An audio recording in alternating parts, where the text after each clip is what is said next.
tout vrai ministre de Dieu qui est mandaté par le Seigneur doit respecter ces fondements que les apôtres nous ont légués. Donc, un serviteur de Dieu qui se dit envoyé par le Seigneur, qui s'écarte de ces fondements, eh bien, ce n'est pas un véritable serviteur de Dieu, c'est un loup au milieu des brebis.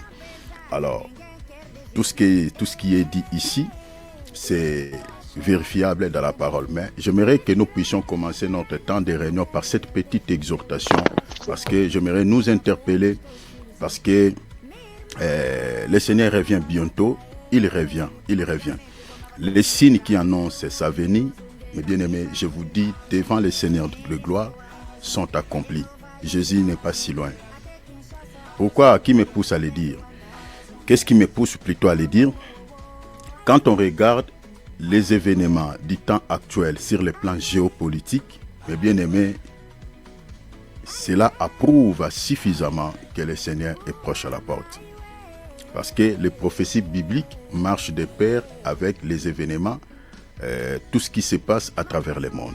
Donc, que ce soit sur le plan politique, économique, tout ce que vous connaissez qui se passe, qui se déroule dans ce monde, mes bien-aimés, les prophéties bibliques marchent ensemble avec ces événements. Parce que le Seigneur nous a donné des signes qui caractérisent sa venue, qui caractérisent son retour. Et les signes que le Seigneur nous a donnés sont cachés dans tout ce que nous sommes en train de voir qui se passe actuellement dans notre monde. La Bible dit qu'avant que le Seigneur ne vienne nous chercher, il y aura d'abord je vous donne seulement des signes pour que vous puissiez comprendre, il y en a tant d'autres. La Bible dit d'abord il y aura l'apostasie. L'apostasie, c'est un mot grec qui veut dire tout simplement désertion ou abandon de la foi. Vous comprenez? L'abandon de la foi. Quand on fait naufrage par rapport à la foi, quand on s'écarte du droit chemin, on est pris dans la foi, dans la vraie vie chrétienne, on commence à vivre comme un païen, mais tout en suivant le Seigneur. C'est ça ce qu'on appelle l'apostasie. Quelqu'un qui était zélé aux choses de Dieu, mais n'est plus zélé, donc il a perdu la foi, il a perdu les ailes. C'est ça ce qu'on appelle l'abandon de la foi, l'apostasie. Quelqu'un qui prenait le temps dans la présence de Dieu, il priait, il jeûnait, il méditait la parole. Lorsqu'il n'est plus dans cet environnement, c'est ça ce qu'on appelle l'apostasie ou l'abandon de la foi. Alors, quand on voit, par exemple, les gens qui sont censés de nous présenter la bonne parole, de nous prêcher par leur exemple, mais qui se laissent dans la compromission, qui se comportent comme c'est du monde, c'est ça ce qu'on appelle l'apostasie. Je vous donne un exemple, par exemple, quand vous voyez un ministre de Dieu impliqué dans l'adultère, est-ce que vous comprenez? C'est les gens qui sont censés de pouvoir être modèles par rapport aux enfants de Dieu, aux fidèles, mais qui sont impliqués dans les choses qu'il était censé de condamner. Eh bien, c'est ça ce qu'on appelle l'apostasie.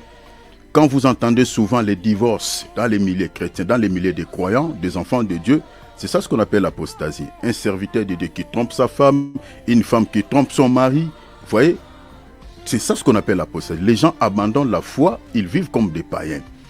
C'est ça ce qu'on appelle l'apostasie. Et cela fait partie des plus grands signes qui annoncent le retour du Seigneur Jésus-Christ. Parce que, mon frère Philippe, il prend moi ça, on peut commencer par là.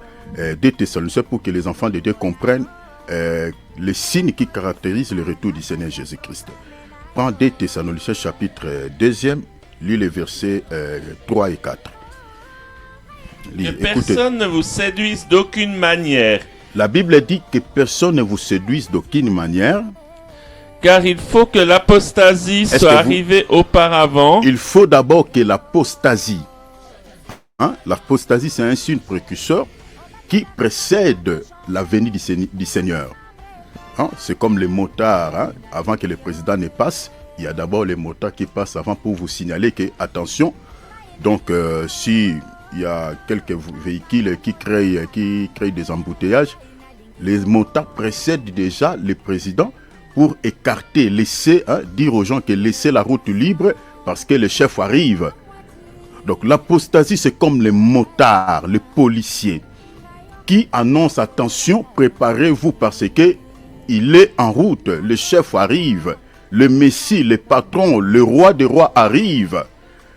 C'est ça l'apostasie, ce sont des signes annonciateurs qui nous prépare par rapport au retour du Seigneur Jésus-Christ. Il dit, il faut que l'apostasie soit arrivée auparavant. Et cette apostasie, c'est ça, j'ai dit que c'est un mot grec qui veut dire tout simplement l'égarement, l'abandon de la foi, désertion, de tout ce que vous connaissez comme s'écarter du droit chemin. C'est ça l'apostasie. Donc tout ce que nous sommes en train de voir aujourd'hui dans les milieux chrétiens, vous comprenez, et voilà, dans l'église de Dieu, vous voyez les sœurs s'habillent très très mal. Comme je vous avais dit hier dans une église ici en Belgique, ce n'est pas seulement dans cette église, mais dans la plupart de nos assemblées, vous voyez les hommes de Dieu qui sont censés d'interpeller les enfants de Dieu, de rappeler aux enfants de Dieu de ne pas se conformer à ce siècle présent. Est-ce que vous comprenez? C'est ça l'évangile des apôtres. Romains chapitre 12, l'apôtre Paul dit à l'église de Rome, ce n'était pas seulement à l'église de Rome parce que cela est écrit, cela concerne toutes les assemblées de Dieu. Il dit, ne vous conformez pas au siècle présent. Regardez les maquillages que nos sœurs mettent sur leur visage, les make-up. Pourquoi les enfants, les hommes de Dieu ne rappellent pas, n'interpellent pas aux chrétiens cette histoire? Ça défigure les enfants de Dieu. Et voilà, c'est ça ce qu'on retrouve dans le monde. Je ne dis pas que les chrétiens, les filles du Seigneur ne peuvent pas, voilà, se rendre belles. Mais vous devez se rendre belles, se maquiller, mais pas comme celles du monde. Vous comprenez? Parce qu'il faut qu'il y ait la différence entre les chrétiens et les païens, entre les enfants de Dieu et ceux qui ne sont pas encore devenus enfants de Dieu. Est-ce que vous comprenez? Eh bien, parce que ici, j'ouvre une parenthèse, il y a certaines personnes qui diront que bon, est-ce que les païens ne sont pas enfants de Dieu? Les païens ne sont pas enfants de Dieu. Pour devenir enfants de Dieu, il y a une procédure. Nous naissions peuple de Dieu et non enfants de Dieu. Vous comprenez? Nous naissons peuple de Dieu. On devient enfant de Dieu. Je vous renvoie de lire l'évangile de Jean, chapitre 11, verset 13. Chapitre 1er, pardon, verset 11 jusqu'au verset 13. Ce n'est qu'une parenthèse, j'ouvre, je la referme. Alors, ça fait partie des plus grands signes annonciateurs qui nous dit que, attention, le Messie est proche à la porte.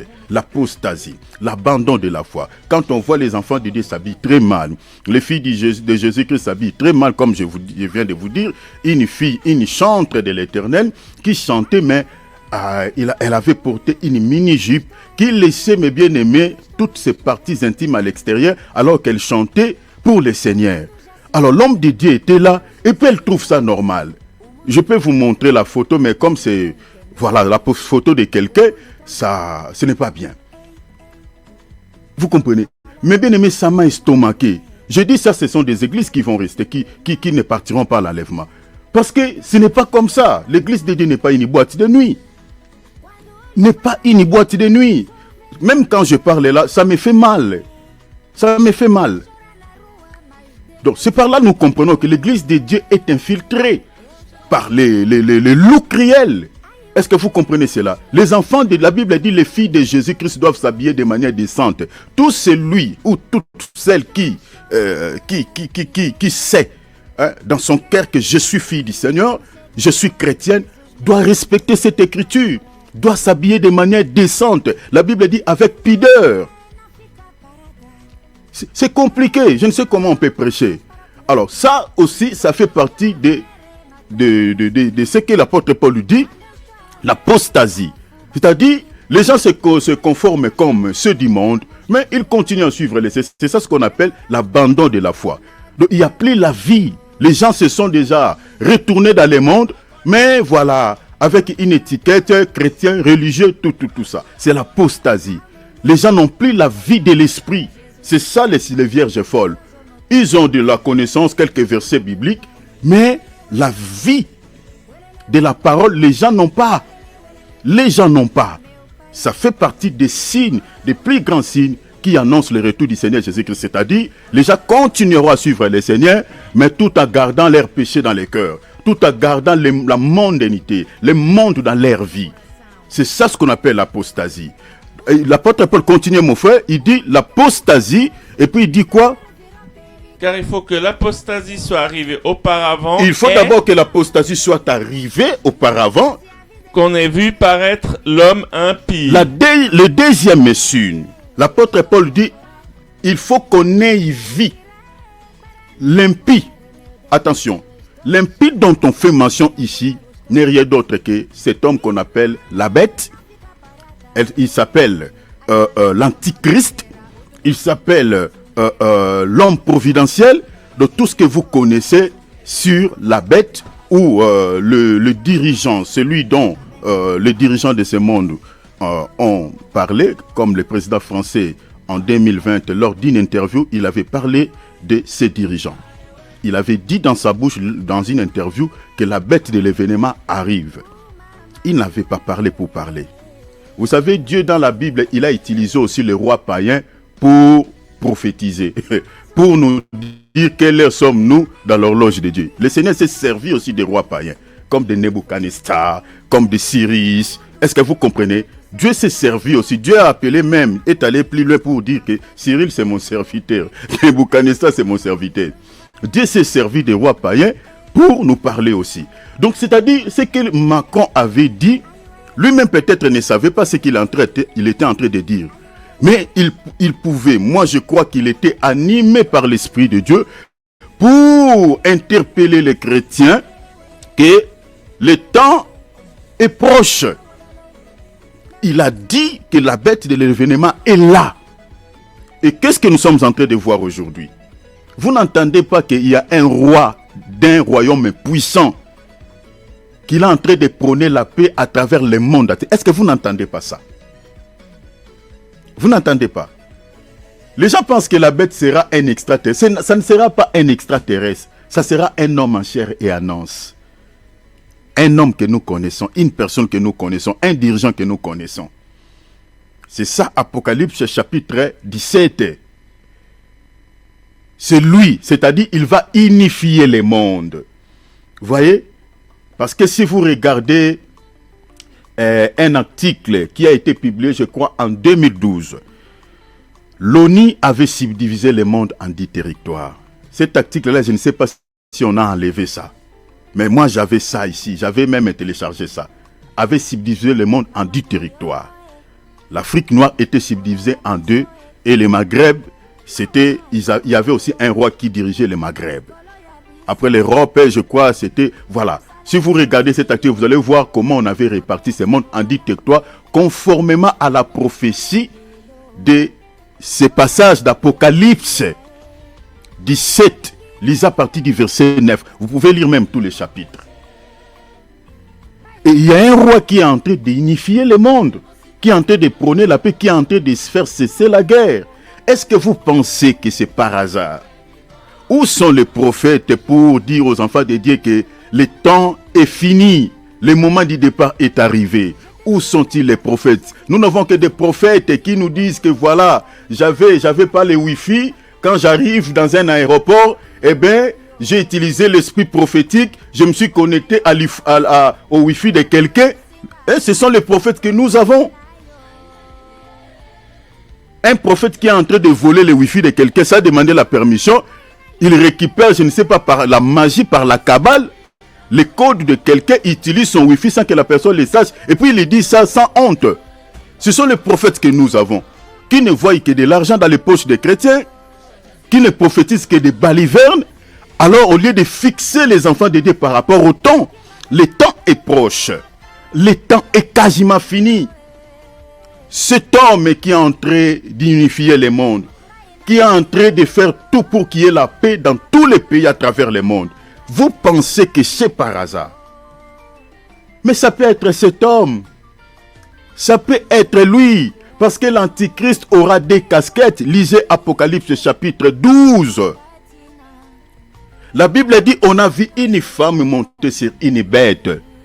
Est-ce que vous comprenez? La bête, c'est la puissance politique, c'est lui. Ou c'est elle, c'est lui l'Antichrist. Et puis la femme qui est montée sur la bête, c'est le pouvoir religieux. C'est l'Église. Est-ce que vous ne voyez pas cet homme qui est en train de prôner la paix, qui est en train de défendre les chrétiens à travers le monde? Il a ses deux casquettes. Il a le pouvoir politique, il a aussi le pouvoir religieux. Est-ce que vous ne voyez pas ça? Pourquoi nous ne comprenons pas, nous les chrétiens? Bien-aimés, le temps est fini. Le Seigneur est tout proche à la porte, le moment du départ est arrivé. Nous devons nous apprêter, nous devons nous préparer, mes bien-aimés, pour le départ. Nous devons nous mettre en ordre. Ce n'est plus le temps, mes bien-aimés, de vivre dans une vie de péché, sinon vous resterez. Jésus-Christ est proche à la porte, je vous dis la vérité.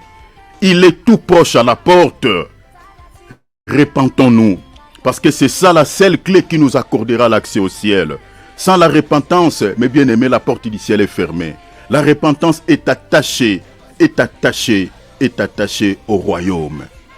Si vous voulez être enlevé, mes bien-aimés, vous devez vous repentir. N'attendez pas qu'un prophète vienne vous dire que mon frère, tu vis mal, ma sœur, tu vis mal. Écoute le prophète de ton cœur. Qu'est-ce que ton cœur te dit par rapport à ta foi, par rapport à ta vie chrétienne, par rapport à ton comportement, par rapport à ton attitude face à la parole de Dieu? Qu'est-ce que ton cœur te dit? Écoutez ces prophètes et mets ta vie en ordre parce que le Seigneur est tout proche à la porte. Parce que la Bible dit, il faut que l'apostasie arrive. Ça, c'est le premier signe annonciateur qui nous montre que le Seigneur est tout proche à la porte. Cette prophétie s'est accomplie de manière littérale aujourd'hui dans notre temps. Et le deuxième signe que l'apôtre Paul dit, il faut qu'on ait vie. C'est-à-dire, l'Église verra cet homme apparaître. Parce qu'il faut comprendre que beaucoup de gens pensent que voilà, l'Église partira d'abord à l'enlèvement. C'est ainsi que l'Antichrist fera son apparition. Attention, attention, l'apôtre Paul ici ne dit pas que l'Église doit d'abord partir au ciel. C'est ainsi que l'Antichrist va apparaître, va faire son apparition. L'apôtre Paul dit qu'il faut qu'on ait vie. Il faut qu'on ait vie, c'est-à-dire nos yeux le verront, cet homme providentiel. Est-ce que vous comprenez? Nous allons le voir. Donc c'est-à-dire cet homme qui est en train de prôner la paix. Parce que l'Antichrist, lors de ce premier règne, il ne viendra pas directement commencer à torturer les gens, non. Il viendra d'abord comme un homme de paix. Est-ce que vous n'entendez pas? Cet homme, il est en train de prôner, parler de la paix, non? Vous comprenez? Il parle de la paix. Il viendra d'abord comme un homme de paix. Il va instaurer la paix dans tous les pays à travers le monde. Mais la Bible dit à la moitié de ces temps, vous comprenez, il va tourner sa costume, sa veste. Et c'est là où il va faire des choses, la Bible dit les choses les plus abominables. Mais il y a la possibilité, comme l'apôtre Paul dit, que l'Église voie cet homme avant de partir en enlèvement. Donc cette prophétie, mes bien-aimés, je peux dire que, et nous rassurer que c'est accompli de manière littérale, mes bien-aimés, dans notre temps. Alors nous devons nous faire très attention. Nous devons mener une vie qui plaît au Seigneur, une vie de pureté, une vie de sainteté, si nous voulons être enlevés. Bien-aimés, si vous priez dans une église qui ne vous prépare pas pour l'enlèvement, on fixe vos regards sur la terre, sur les choses de ce monde. Bien-aimés, je vous dis, prenez vos jambes à votre cou et sortez de cette église. C'est une salle d'attente qui vous prépare à l'enfer. Une bonne église de Jésus vous rappellera toujours à ce qui concerne la sainteté, à ce qui concerne le péché. Si vous avez un bon serviteur de Dieu, vous rappellera toujours à mener une vie qui honore Dieu, à mener une vie de pureté, à vivre dans une vie de sainteté. Pourquoi? Parce que c'est la seule clé du royaume pour accéder au royaume. La sainteté, la Bible dit, sans la sanctification, personne ne verra le Seigneur. Il n'y en a pas d'autre. Ce n'est pas ton offrande qui t'accordera l'accès au ciel. Ce n'est aucun sacrifice. C'est la sainteté, c'est cette vie-là qui t'accordera l'accès au ciel. Donc, c'est-à-dire, tout serviteur de Dieu ne peut pas oublier ça. Ne peut pas oublier ça. Parce que si on ne mène pas une vie de sainteté, eh bien, la porte du ciel est fermée. On n'entrera pas. Donc, les hommes de Dieu ne peuvent pas oublier cet enseignement à ce qui concerne la sainteté, la sanctification. C'est ça même ce qui était le message de Jean-Baptiste. Jean-Baptiste n'avait pas l'habitude de prêcher sur les prophéties, l'eschatologie, voilà, 4 clés du succès. Son message, c'était la repentance et le royaume, parce que c'est lié. S'il n'y a pas la repentance, il n'y a pas le royaume. S'il n'y a pas la vie de sainteté, il n'y a pas le royaume. Et les hommes de Dieu sont censés de pouvoir interpeller les chrétiens par rapport à ces messages, par rapport à cela. Est-ce que vous comprenez? Alors, si vous êtes dans une église où on ne vous prêche pas sur la repentance, on ne vous parle pas sur la vie de sainteté, c'est-à-dire cet homme de Dieu-là, il y a la possibilité qu'il soit un envoyé de l'ennemi, un envoyé de Satan.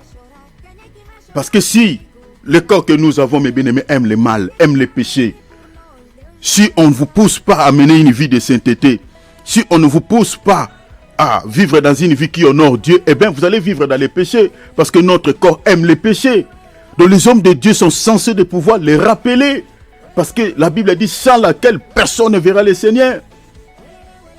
Est-ce que vous comprenez? Le temps est proche. Le temps est proche.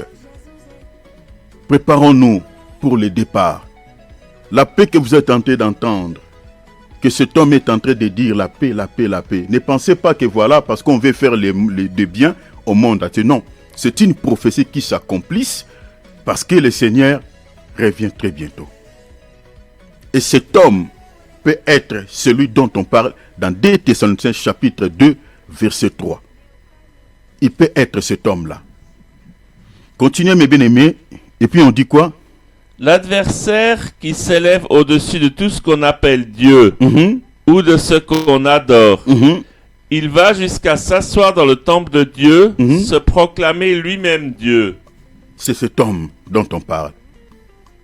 Est-ce que vous comprenez? Il viendra comme un homme de paix, instaurer la paix au monde.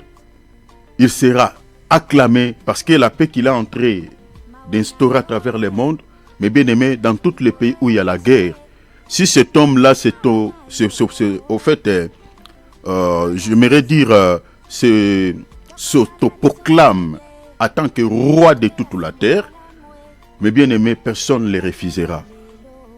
Le fait qu'il a accordé la paix dans tous les pays où il y avait des guerres, donc tout le monde va l'accepter. C'est comme ça que l'Antichrist sera accueilli en tant que le roi de toute la terre. Prenons par exemple en RDC, la paix qu'il est en train d'accorder en RDC. D'après plus de 30 ans, il y a eu la guerre en RDC. Si aujourd'hui cet homme veut être élu en tant que le roi de toute la terre, la RDC sera la première pour pouvoir élire cet homme. Est-ce que vous comprenez? Tous les pays où il y a des guerres, lui il est en train d'accorder la paix. Tous ces pays-là vont l'élire en tant que le roi de toute la terre. C'est comme ça que l'Antichrist sera comme le roi de toute la terre. Donc, faisons-nous attention, mes bien-aimés. C'était juste pour nous rappeler et nous interpeller que le Seigneur est tout proche à la porte parce que les prophéties qui caractérisent sa venue sont accomplies sous nos yeux. Alors, nous allons dire merci au Père. Le Seigneur qui nous a accordé la vie, la paix. Mes bien-aimés, nous allons bénir Dieu. Nous allons élever le Seigneur. Nous allons lui dire merci pour la santé, pour la paix du cœur, pour la vie, pour tout ce qu'il réalise dans nos vies. Mes bien-aimés, ouvrons nos micros, bénissons le Seigneur, élevons le Seigneur, disons merci à Jésus. Humiliez nos cœurs devant le Seigneur. Nous allons demander pardon à Jésus. Bien-aimé, examine-toi, fais l'introspection. Si tu ne vis pas bien, dans ton cœur, tu sais qu'il y a encore quelques scories. Parce que le Seigneur est comme le potier qui nous donne la forme. Vous savez, le potier, son rôle, c'est de pouvoir donner une belle forme à l'argile. Et vous savez, quand on passe l'argile sur la tour, vous voyez, le potier, son rôle, c'est de pouvoir enlever les scories. Vous voyez, quelques morceaux de bois, des petites pierres, pour pouvoir donner une belle forme à l'argile. C'est ça le rôle de notre Dieu. Et notre Seigneur, il est comme un vrai potier qui nous donne la belle forme. Et la forme que le Seigneur nous donne, c'est via sa parole. Mais bien aimé, le rôle de la parole de Dieu, c'est de pouvoir nous sanctifier, de nous nettoyer de toute saleté. Donc, tel que tu es là, mes bien aimés, la parole de Dieu t'exige à pouvoir mener une vie qui honore Dieu. La parole de Dieu t'exige ou te demande, si tu veux, de pouvoir vivre dans une vie qui se ressemble à ton maître. Rappelez-vous, mes bien aimés, je vous avais parlé ici dans le passage d'Apocalypse chapitre 4.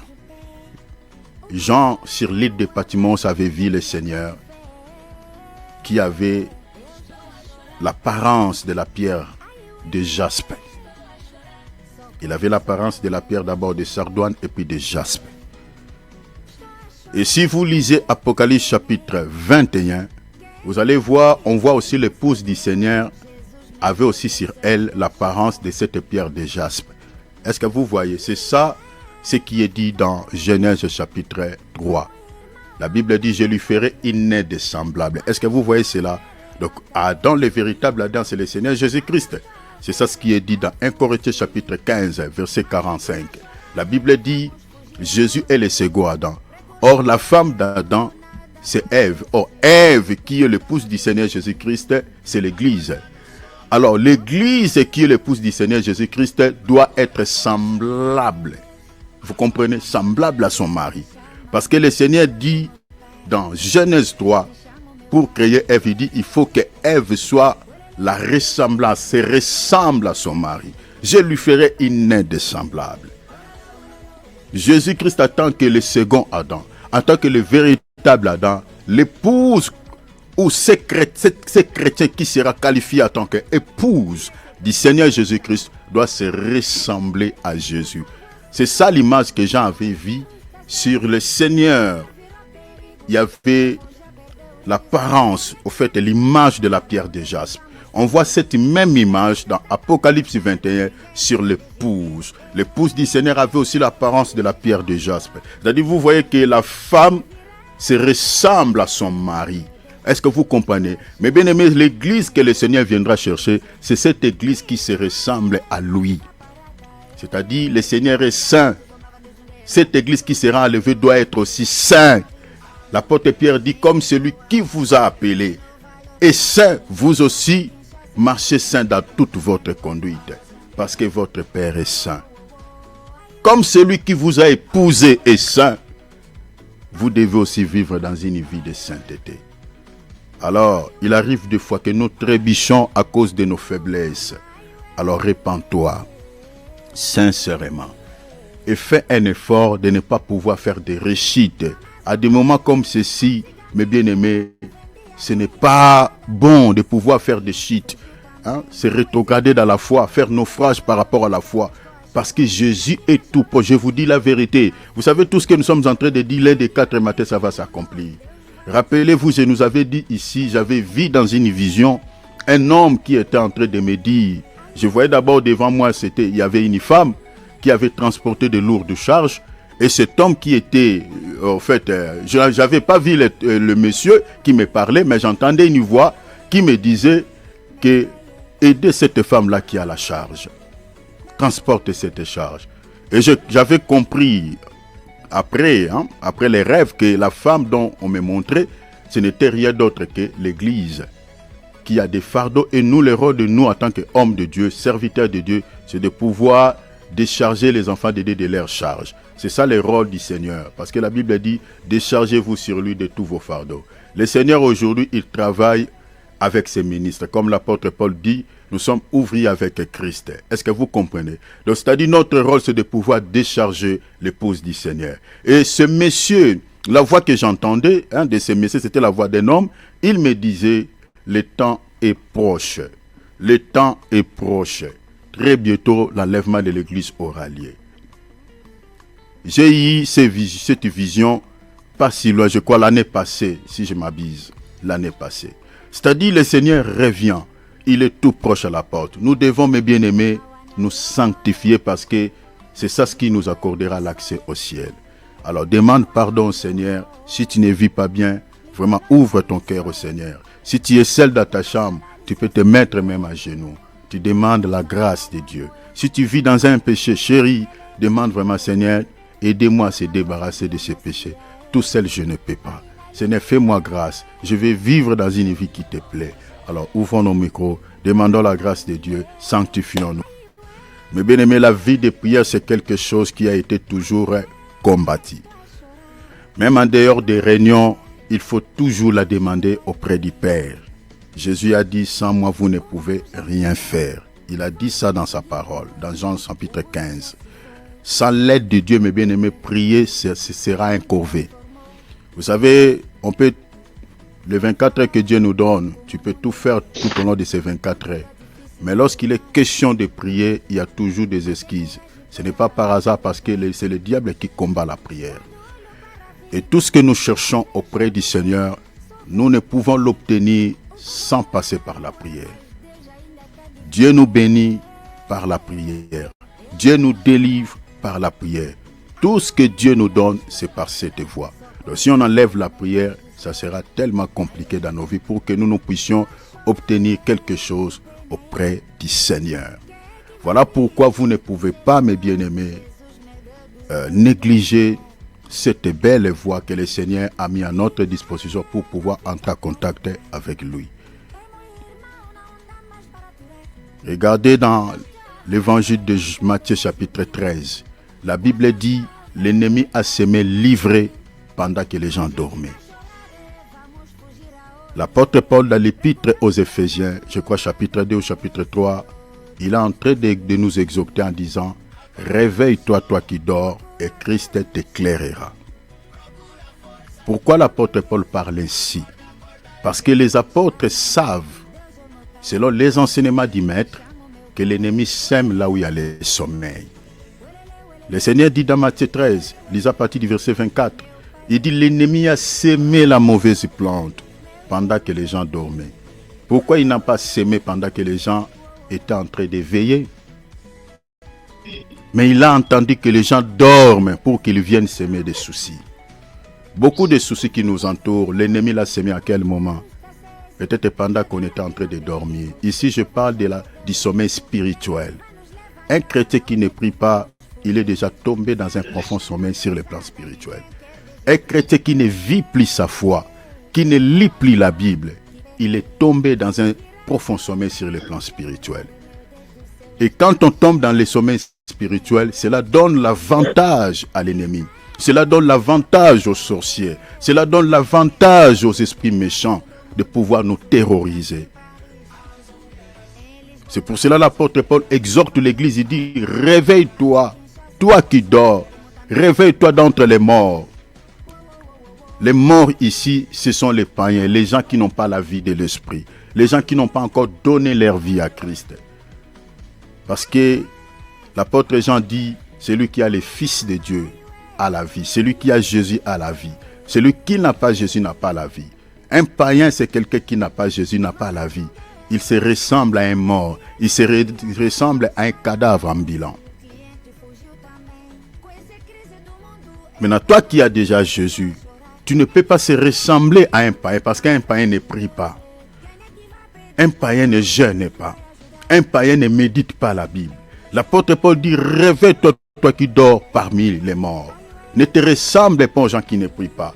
Ne te ressemble pas aux gens qui ne jeûnent pas. Ne te ressemble pas aux gens qui ne méditent pas la parole. Réveille-toi, réveille-toi et Christ t'éclairera. Le contraire de la lumière, c'est les ténèbres. Rappelez-vous de l'apôtre Pierre. La Bible dit toute la nuit, il a tenté, il était dans son travail, il a tenté de pouvoir pécher, mais il n'avait rien pris. Il fallait que le jour arrive. C'est pendant la journée, lorsque le Seigneur, qui est la lumière, lorsqu'il est venu dans sa vie, cette fois-là, l'apôtre Pierre pouvait réussir. Il lui dit, Pierre, jette ton filet à droite.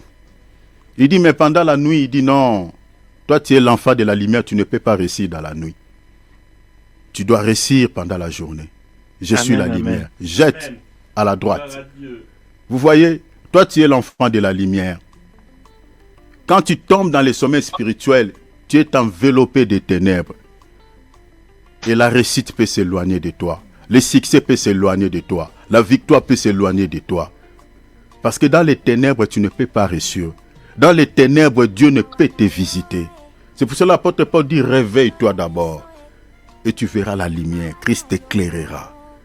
La solution que vous êtes en train de chercher cette année, le projet que vous avez dans votre esprit cette année, vous voulez réussir dans un domaine quelconque. Tu as besoin de la lumière, mais il faut que tu réveilles d'abord du sommeil spirituel. Réveille-toi. Commencez à prier. Demande à Dieu qu'il te donne la vie de prière. Demande à Dieu que cette année qu'il te donne la vie de jeûne. Parce que tu es appelé à réussir. Tu es appelé à obtenir le succès. Tu es appelé à obtenir la victoire dans tous les domaines. Sur le plan spirituel, que ce soit sur le plan physique. Tu as besoin de la lumière de Dieu dans ta vie. Tu as besoin de la lumière de Dieu dans ces domaines sur lesquels tu cherches à réussir ou tu cherches la face de Dieu. Mais il faut que tu te réveilles d'abord pour vivre l'éclairage, la lumière divine. Demande à Dieu si tu as perdu la vie de prière. Demande à Dieu la vie de prière. Demande à Dieu que le Seigneur te donne l'onction de prier. Qu'il te donne l'onction de prier. Que le Seigneur te donne la motivation. Dans ton cœur, des fois, tu sens les désirs de boire, de manger, je ne sais pas, de faire certaines choses. Mais que le Saint-Esprit sème dans ton cœur les désirs également de prier, même de lire un verset biblique. Dans les 24 que Dieu te donne. Cette année, décide-toi, dis Seigneur, aide-moi. Je vais vraiment, Seigneur, vivre ma foi. Parce que plusieurs années, Seigneur, je ne vis plus ma foi. Je ne vis plus ma vie chrétienne. Mais je vais me rapprocher de toi, Seigneur, cette année. Et cela doit continuer comme ça, même les années précédentes. Demande l'aide de Dieu. Mais bien aimé, rapproche-toi de Dieu. Comme je l'ai exhorté tout au début, le Seigneur est proche, il revient. Tu suis le Seigneur, pas pour rester sur la terre, mais pour être à côté de lui, comme il a dit dans Jean 14. Je veux que là où je suis, vous y soyez aussi. Dieu t'a appelé au salut. N'oublie jamais ça. N'oublie jamais ça. Tout ce que Dieu nous donne sur la terre, l'argent, les matériels, mes bien-aimés, cela se ressemble à la manne que Dieu donnait aux enfants d'Israël pendant la marche dans le désert. Ce monde auquel nous vivons se ressemble au désert, c'est là où il n'y a pas la vie.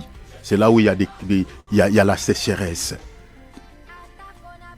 Mais notre destination, c'est le pays des Canaan. C'est le ciel. C'est-à-dire tout ce que Dieu nous donne, nous ne pouvons pas dire, voilà, bon, ma vie, ça se limite dans les déserts. Voilà, je dois bâtir ma maison. Non, nous marchons vers le pays des Canaan. Nous sommes appelés au salut. Nous sommes appelés à vivre auprès du Seigneur au ciel. C'est ça ce qu'il dit dans Jean 14, verset 3. Mais tu dois demeurer dans sa présence. Décide-toi cette année. Augmente le niveau de ta vie de prière. Augmente le niveau de ta vie d'intimité avec le Seigneur. Fais-toi ami avec lui. Fais-toi ami avec le Seigneur. Comme notre sœur aussi a chanté. Jésus mon meilleur ami. Il est l'ami fidèle, celui qui ne peut te décevoir. Les amis que nous avons dans ce monde, des fois nous déçoivent dans beaucoup de choses. Mais Jésus ne peut jamais te décevoir. Fais-toi ami avec lui via la prière, via la parole. Rappelez-vous de notre père Abraham. Le Seigneur veut exterminer les gens dans la ville de Sodome et Gomorrhe. Mais le Seigneur savait que là-bas, il y a un membre des familles d'Abraham. Le Seigneur s'est dit dans son cœur, cacherai-je à mon ami Abraham ce que je veux faire dans la ville de Sodome et Gomorrhe? Cacherai-je à mon ami intime? Le Seigneur n'a pas pu cacher ce qui était dans son cœur devant son ami Abraham. Le Seigneur lui a révélé son cœur. Il dit, Abraham, regarde ce que je veux faire. Tu es mon ami. Je vais exterminer les gens dans ces deux villes. Abraham a intercédé pour Sodome et Gomorrhe. Le Seigneur a sauvé sa famille. Si tu te fais ami avec le Seigneur ne permettra jamais cette tante-là, cet oncle-là, ce monsieur-là qui est dans votre famille, qui ne t'aime pas. Peut-être toi tu ne sais pas. Il te cherche d'une manière ou d'une autre pour pouvoir t'atteindre, pour pouvoir te rendre par terre, pour pouvoir te terroriser, pour pouvoir te faire le mal. Parce que le but de tout sorcier, c'est d'accomplir Jean 10, voler, détruire, tuer. Mais si tu te fais ami avec le Seigneur peut t'épargner. Le Seigneur peut te révéler ses stratagèmes. Le Seigneur peut te dire, attention avec cette tante-là, attention avec cet oncle-là, attention avec ce papa-là, attention avec cette maman-là, attention avec cet enfant-là.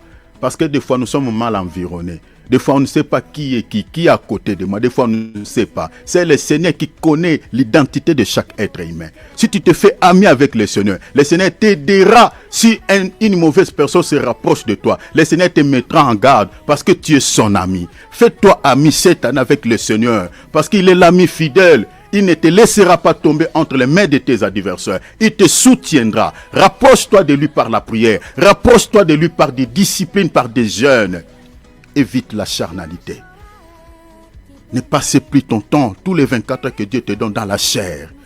Intégrez la spiritualité. Même 1 heure, commencez même petit à petit. 1 heure, 2 heures. Commence comme ça. Et tu verras la lumière de Dieu dans ta vie. Alors demande-lui la force. l'énergie, la volonté de pouvoir prier, de lire sa parole, de se rapprocher de lui. Ouvrons nos micros, prions, alléluia. Papa, je te prie. Papa, je te prie. Tout seul, je ne peux pas. Tout seul, je n'y arriverai pas. Seigneur, fortifie mes genoux. Seigneur, fortifie mes mains. Je vais me rapprocher de toi. Je vais me rapprocher. Oh, Kanteria Mabraiboya. Riyama Kanteria Mandosa. Oh, Rabagabaraba Shamamonde. Papa, fortifie-moi. Papa, fortifie-moi. Papa, fortifie-moi. Je vais me rapprocher de toi. Je vais me rapprocher de toi. Je vais me rapprocher de toi. Je vais me rapprocher de toi. Je vais me rapprocher de toi. Je vais me rapprocher de toi. Seigneur, tout seul c'est compliqué. Seigneur, tout seul je n'y arriverai pas. Aide-moi à me rapprocher de toi. Aide-moi à me rapprocher de toi. Papa, je vais me faire ami avec toi. Par la prière, par la parole, je vais me faire ami avec toi. Je vais me faire ami avec toi. Soutenez-moi, Seigneur. Papa, soutenez-moi, Seigneur. Oh,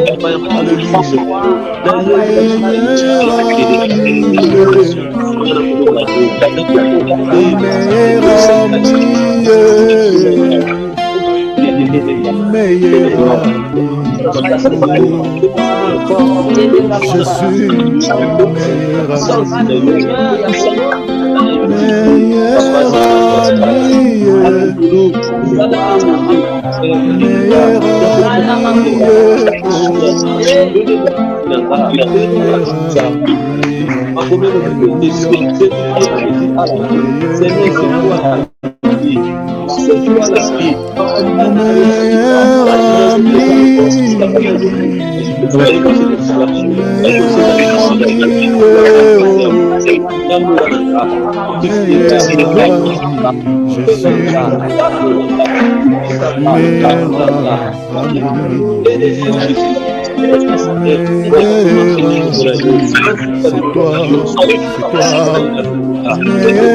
ami.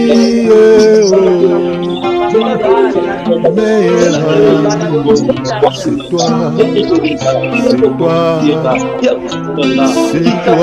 papa. Je vais me faire ami avec toi, Seigneur. Je vais me faire ami avec toi, Seigneur, par la prière, par la parole, par les jeûnes. Aidez-moi, Seigneur. Je vais me rapprocher de toi. Soutenez-moi, Seigneur. Soutenez-moi, Seigneur. Fortifie mes mains. Fortifie mes genoux. Fortifie mon frère. Fortifie ma soeur. Qui n'arrive plus à prier, qui n'arrive plus à gêner, qui n'arrive plus à lire la parole. Aidez-nous tous, notre papa. Tu es le seul qui peut nous aider.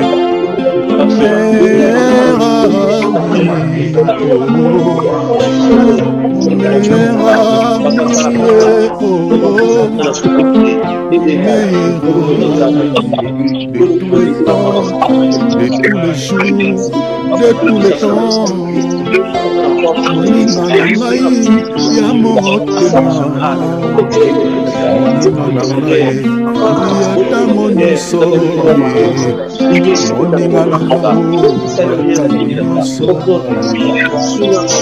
C'est toi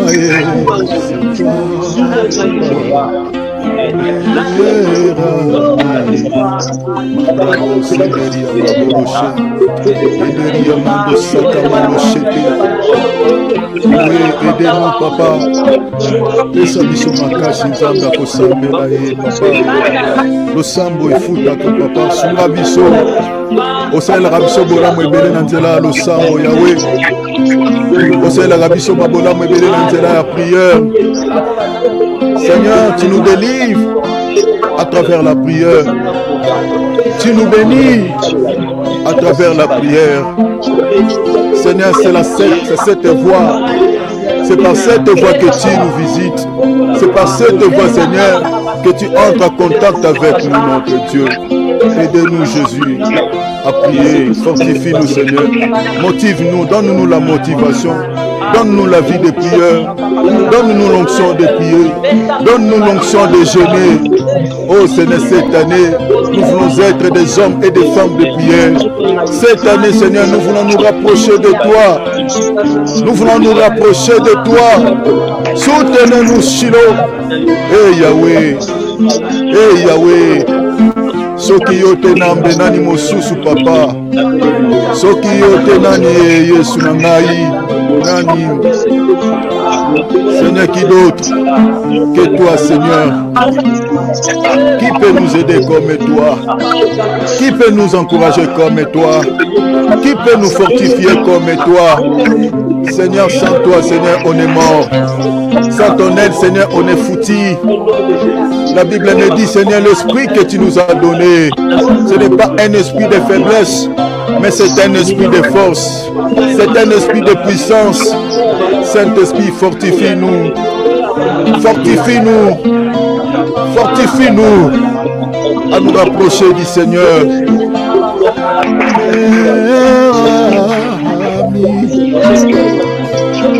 Mon meilleur ami, mon meilleur ami, c'est toi, papa.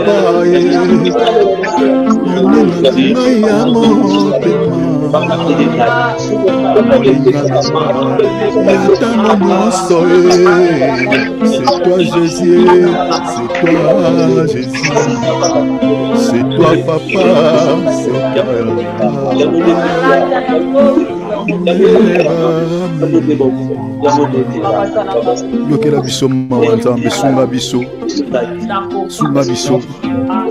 nous voulons nous rapprocher de toi. Nous voulons nous attacher à toi. Mon frère Philippe, prends-moi ce passage de 2 Corinthiens. S'il te plaît, mon frère. Chapitre 2e, lis le verset 11, s'il te plaît. Regarde ici ce que l'apôtre Paul dit à l'église. Afin de ne pas laisser à Satan l'avantage sur nous, car nous n'ignorons pas ses desseins. Afin de ne pas laisser l'avantage, retenez cela, afin de ne point laisser l'avantage à Satan. Sur qui? Pas sur les animaux, pas sur les oiseaux, pas sur les arbres, mais sur nous les chrétiens. Afin de ne point laisser à Satan, afin de ne point laisser aux sorciers, afin de ne point laisser aux démons l'avantage sur nous.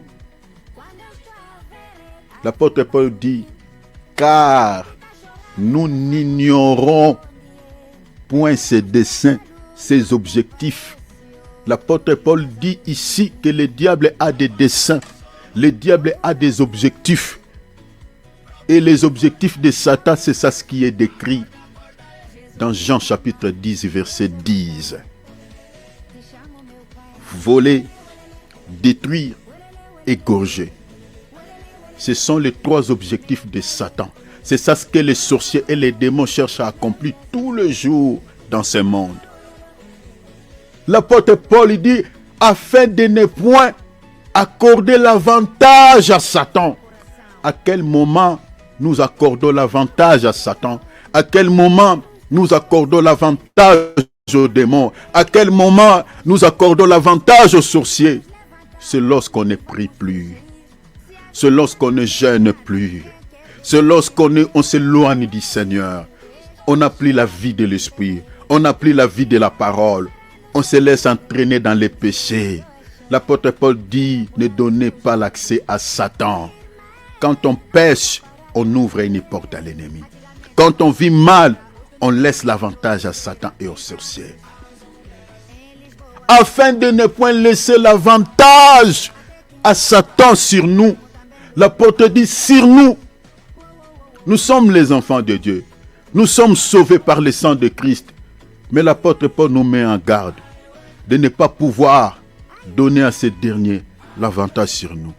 Cela veut dire, si nous ne voulons pas donner l'avantage à Satan sur nous, il faut prier, il faut jeûner, il faut être tout le temps demeuré dans la présence de Dieu. Menez une vie qui honore le Seigneur. Fermez toutes les portes d'entrée. N'accordez pas l'accès à cet individu. Nous allons faire une prière d'autorité. Le Seigneur nous l'a rappelé dans son enseignement sur la prière de notre Père. Il dit, n'oubliez jamais de faire mention dans vos prières, de demander à votre Père, délivre-nous du malin. Délivre-nous du malin. Tu dois apprendre à faire cela, l'autodélivrance. Même en dehors des réunions, tu dois apprendre à faire l'autodélivrance, faire la prière d'autorité. Parce que l'ennemi ne nous laissera jamais en paix, tant qu'il n'est pas encore incarcéré dans la prison. Fais la prière d'autorité. Remets tous les mois de cette année entre les mains du Seigneur. Déchirez les calendriers sataniques. Déchirez les calendriers sorcellériques contre ta vie, contre ta famille. Brisez, renversez tout ce qui n'honore pas Dieu dans ta vie. Les plans de l'ennemi, les plans de tous les sorciers que nous avons dans nos familles, ce n'est pas pour nous bénir. Non, non. Ils sont là dans nos familles pour accomplir Jean 10:10. Cette année, ils ont un calendrier. Ils ont des plans. Mais contre qui? L'apôtre Paul dit contre nous. De ne pas donner l'avantage à Satan sur nous. Le fait que tu es enfant de Dieu, tu es ennemi à Satan. Tu es ennemi aux sorciers. Tu es ennemi des démons. Et ne leur donne pas l'avantage. Ne permets pas à ce qu'ils te dominent, qu'ils te fassent du mal. L'apôtre Paul dit, revêtez-vous de toutes les armes de Dieu, afin de pouvoir se tenir ferme contre les attaques du diable, contre les risques du diable, contre les risques des sorciers, contre les risques des démons. Portez tes armes, la fille du Seigneur.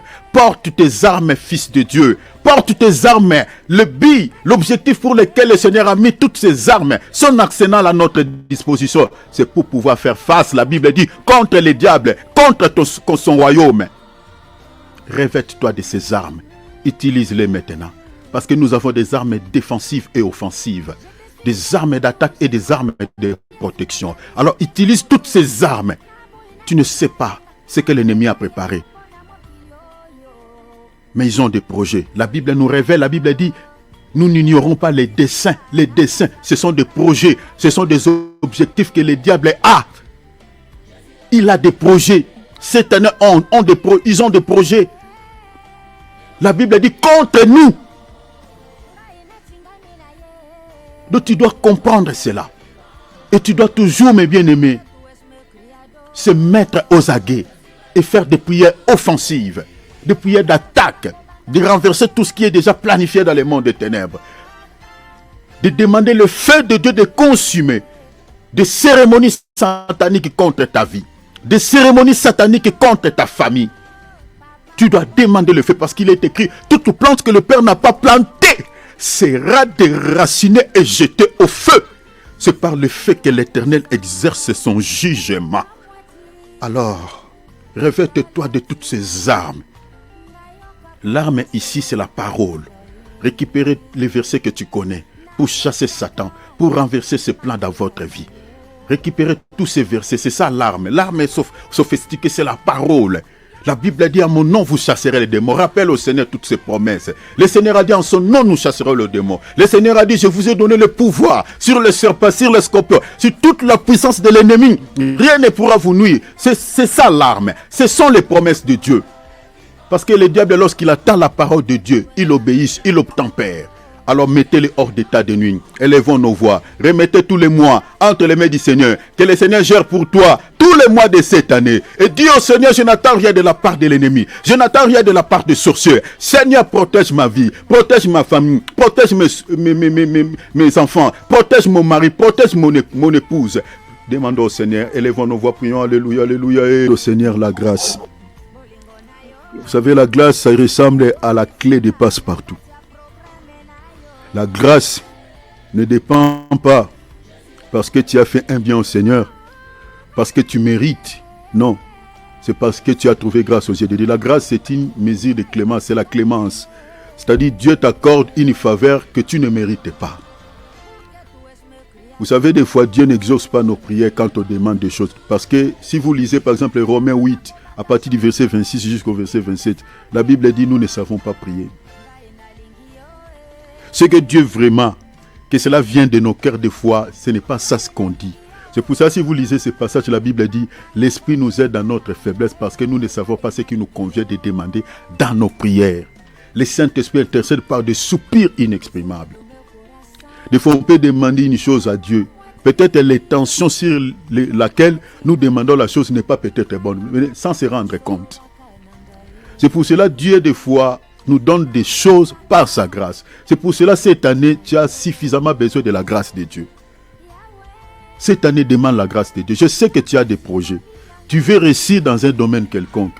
Mais tu as besoin de la grâce. Pourquoi? Parce que la grâce de Dieu ne dépend pas parce que tu as fait un bien ou tu as péché. Non, non, non, non. Tu peux tomber même dans un péché. Mais si la grâce de Dieu est avec toi, tu réussiras. Tu réussiras. Malgré tes faiblesses. Je n'encourage pas le péché. Je n'encourage pas que tu tombes dans un péché. Mais je suis en train de dire, parce que nous portons une nature de la faiblesse. Il peut y arriver que tu fasses une chute. Mais si la grâce de Dieu est avec toi, tu réussiras malgré tes faiblesses. C'est ça la grâce. Même si tes ennemis t'environnent, si la grâce de Dieu est avec toi, tes ennemis verront ta réussite. Ils le verront. Parce que la Bible dit dans Proverbe 16, 4 ou 6, le texte dit, quand Dieu approuve la voie d'un homme, il dispose favorablement. La faveur ici, c'est la grâce. Il dispose favorablement à son égard, même ses ennemis. Donc quand quelqu'un trouve la grâce, une faveur aux yeux de Dieu, même ses ennemis peuvent se servir comme un pont pour que toi tu traverses de l'autre rive. C'est ça la grâce. Donc cette année tu en as besoin. Dis Seigneur, que ta grâce m'accompagne. Si tu as des projets, lis ces projets avec la grâce. Dis Seigneur, je veux que ta grâce accompagne ces projets. Parce que je vais réussir dans ces domaines. Je ne compte pas sur mes efforts. Je sais Seigneur, je travaille. Je fournis des efforts. Mais Seigneur, sans la grâce, je ne pense pas que je réussirai. J'ai besoin Seigneur de ta grâce. Que ta grâce m'accompagne chaque mois de cette année. C'est ça la prière que tu vas adresser à Dieu. Parce que tu es appelé à réussir. Les ennemis sont partout. Mais si la grâce de Dieu est avec nous, mes bien-aimés, nous réussirons malgré la présence de nos ennemis. Alors demande la grâce de Dieu. Que la grâce t'accompagne. Prions, alléluia. Mabrabo Saka. Seigneur, je demande ta grâce. Eh Yahweh. Alléluia.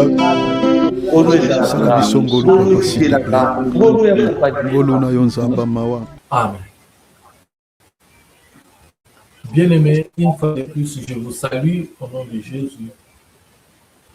Aujourd'hui, je vais parler sur un sous-thème qui parle de la persévérance. Persévérance. La persévérance. Quand on parle de la persévérance, bien-aimés dans le Seigneur, on nous dit de persévérer. La persévérance, c'est persévérer. Tu peux en train d'entreprendre quelque chose dans ta vie, dans certains domaines de ta vie. Mais pour y arriver jusqu'à la fin, tu dois persévérer. Tu peux être étudiant, tu peux être commerçant, tu peux être pasteur, tu peux être appelé dans un certain domaine, dans tous les domaines de la vie. On nous dit toujours de persévérer. Parce que quand on persévère jusqu'à la fin, quand on persévère malgré les obstacles, quand on persévère, c'est là où on obtient le résultat, on obtient la victoire. On ne peut pas gagner la bataille, on ne peut pas arriver jusqu'au bout si on n'a pas persévéré. On doit persévérer. Et quand on persévère dans la persévérance, nous voyons qu'il y a des obstacles, il y a des complications, il y a beaucoup de choses qui peuvent survenir pour empêcher d'arriver jusqu'au bout, pour arriver jusqu'à la destination. Mais ce qu'on nous demande, seulement de persévérer. Si tu veux obtenir quelque chose de meilleur, si tu veux manger de meilleurs fruits, il faut obéir, persévérer, il faut aller jusqu'au bout. Persévérer. Tu peux avoir une vision de faire quelque chose, tu peux avoir envie de faire quelque chose, mais sache-le très bien que ça ne sera pas facile. Tout ne va pas marcher comme à la roulette. Tout ne va pas marcher facilement. Mais tu dois persévérer. Beaucoup ont abandonné en cours de route. Pourquoi ils n'ont pas persévéré? Au moment où il y avait quelque chose de meilleur devant eux, au moment où il y avait quelque chose de bon devant eux, mais ils n'ont pas pu tenir jusqu'à la fin. Ils n'ont pas pu persévérer jusqu'à la fin. Sans plus tarder, nous ouvrons nos Bibles dans le livre d'Exode. Exode chapitre 14, verset 11. Qu'est-ce que la Bible nous dit? Exode 14,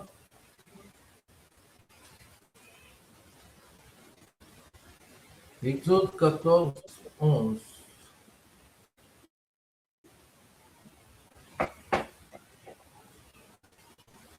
Nous allons lire 11 jusqu'à 13. Il est écrit: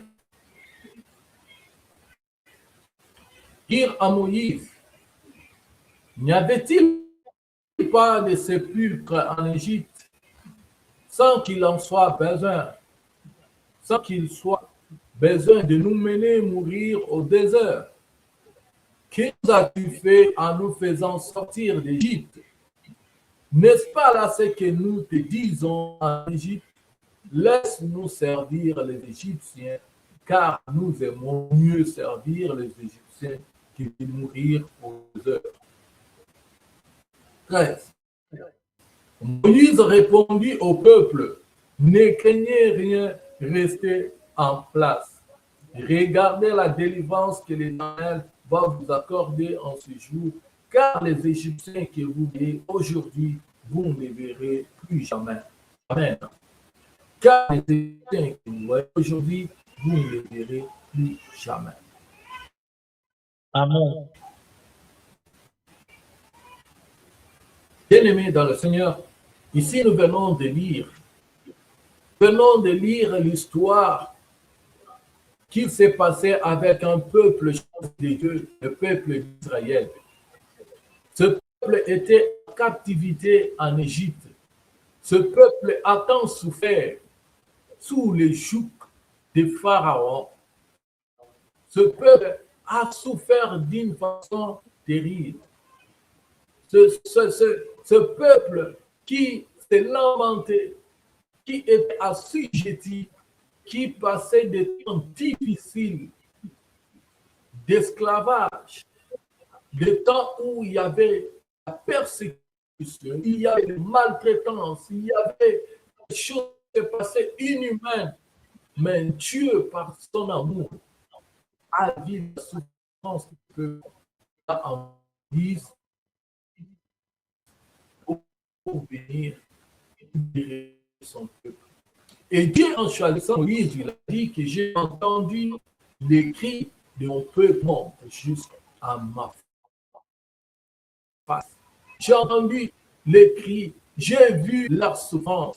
Mais toi, Moïse, tu dois aller pour te délivrer.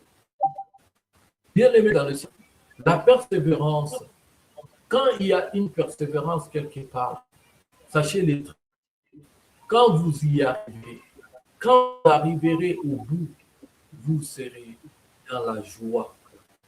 Vous allez manger, vous allez vous réjouir de quelque chose que vous êtes conscient que vous avez tenu bon, vous avez combattu, vous avez persévéré. Et voilà maintenant, vous êtes dans ce que vous êtes arrivé, c'est parce que et dans ces grands chiens, dans ces coups, dans ces chemins, il n'est pas si vous êtes ce n'est pas facile si vous êtes seul. Ce n'est pas facile si vous êtes seul, sans Jésus. Mais vous pouvez bien y arriver si Jésus est à vos côtés, si Jésus est avec vous. Parce que la Bible nous dit que sans moi, vous ne pouvez rien faire. Excusez. Sans Jésus, nous ne pouvons rien faire. C'est Jésus-Christ qui est de nos côtés, si Jésus-Christ est avec nous, dans ce que nous sommes en train de faire, dans cette marche que nous sommes en train d'entretenir, si Jésus-Christ est parti de nous, à ce moment-là, peu importe ce qui arrive, peu importe le temps, peu importe la tempête, peu importe le vent, peu importe le moment, mais sachez très bien, il y a quelqu'un qui contrôle les choses. Il y a quelqu'un qui apaise la tempête. Il y a quelqu'un qui est supérieur et qui connaît et qui est capable de maîtriser toute situation tout autour de vous. C'est Jésus-Christ de Nazareth. Bien aimé l'histoire des enfants d'Israël. Ils ont beaucoup souffert. Mais Dieu a opéré un miracle pour les faire sortir de l'Égypte. L'Égypte ici, ça symbolise, bien aimé, le monde. Le monde, quand nous sommes dans le monde, des fois on peut savoir que nous vivons bien, malgré que nous connaissons, malgré que des fois nous sommes conscients que nous sommes sous la servitude, nous sommes sous la souffrance, parce que nous sommes en otage par une autre force. Nous sommes en train de servir d'autres personnes, nous sommes en train de servir un autre maître. Pour les enfants, ils étaient en train de servir Pharaon, Pharaon qui symbolise le diable, le monde. On était au monde, ça veut dire qu'on était dans l'Égypte. Au moment où on ne connaissait pas Jésus dans notre vie, au moment où il n'y avait pas la vie en nous, ça veut dire qu'on était mort, on était en train de servir un autre maître. Parce que la Bible nous dit qu'on ne peut pas servir deux maîtres à la fois. Le deux maîtres qu'on nous présente, c'est Jésus et Satan. Soit tu es du côté de Jésus ou tu es du côté de Satan. Tu es servir Jésus ou tu es en train de servir Satan. Bien-aimé, ce qui s'est passé avec les enfants d'Israël, ils étaient dans le monde. Mais quand ils sont sortis de l'Égypte où ils étaient, qui signifie le monde, quand ils sont sortis de l'Égypte, ils sont arrivés dans les 2 heures. Les 2 heures qui symbolisent que c'est le moment où nous sommes en train de faire notre marche à la foi, où nous sommes en train de persévérer, où nous sommes en train de vivre en Christ, mais nous avons notre destinée, nous avons notre but à atteindre, qui est Canaan. Canaan qui est comme ciel, qui est le ciel pour les enfants d'Israël. Et c'était Canaan. Canaan, là où ils étaient en train d'aller dans une terre promise.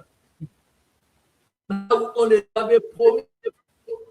Là où ils devaient trouver du repos. Là où les ennemis, là où ils devaient se reposer. Là où ils devaient trouver refuge. Là où ils devaient dire, oh, enfin, nous sommes arrivés. Enfin, nous sommes arrivés dans un endroit caché, dans une terre, c'était Canaan. pour nous aussi, enfants de Dieu. Chemin faisant, nous allons au Canaan qui est notre ciel, qui est le ciel, qui est le ciel, qui est le désir, la soif, le ciel, la terre promise, la nouvelle Jérusalem, ce qui nous attend, qui est le désir de tout enfant de Dieu, de tout chrétien.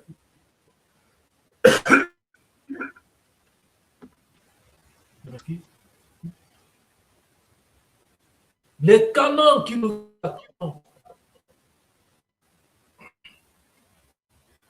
les canons qui est devant nous, mais au moment où nous sommes dans les déserts.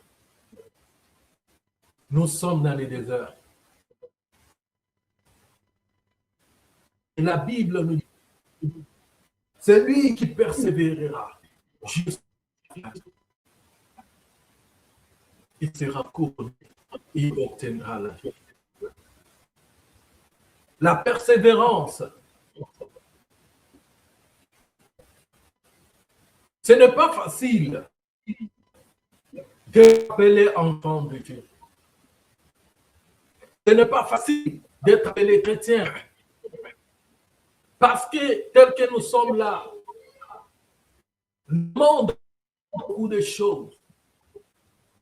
Le monde nous fait voir que nous ne vivons pas, nous ne sommes pas bien. Nous fait voir que nous sommes en décalage, nous sommes en retard, nous sommes démodés.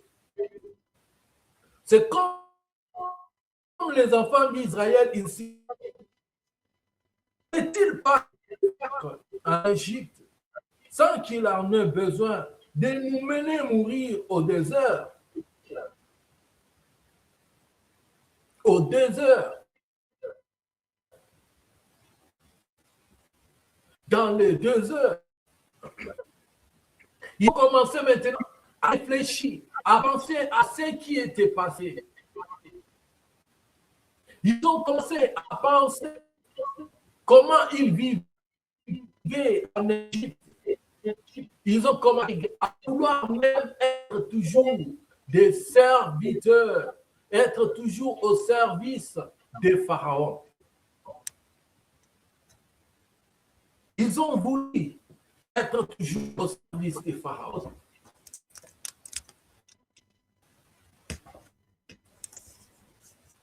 Ils ont voulu être au service des pharaons. Pour dire, ils ont commencé à se plaindre devant Moïse. Pourquoi tu ne nous as pas laissés là-bas? Il faudrait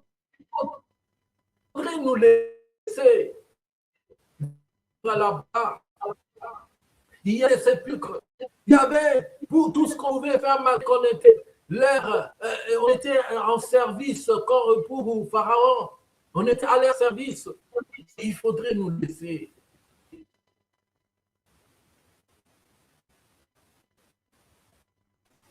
faudrait nous laisser.